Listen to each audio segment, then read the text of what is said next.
Kepala Staf Angkatan Darat atau Kasat Jenderal TNI Marudi Simanjuntak sudah tak mau lagi berkompromi dengan kelompok kriminal bersenjata atau organisasi Papua Merdeka. Selain meredam aksi brutal yang seringkali dilakukan gerombolan KKP OPM, Jenderal TNI Marudi juga fokus dalam pemberian dukungan logistik dan fasilitas bantuan prajurit yang bertugas di Papua.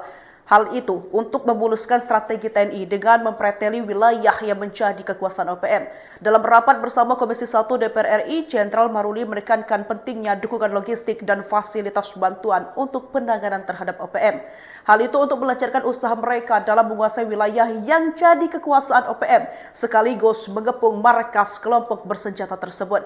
Kendati demikian, ia juga tak menampik adanya resiko seperti korban jiwa saat melakukan hal tersebut.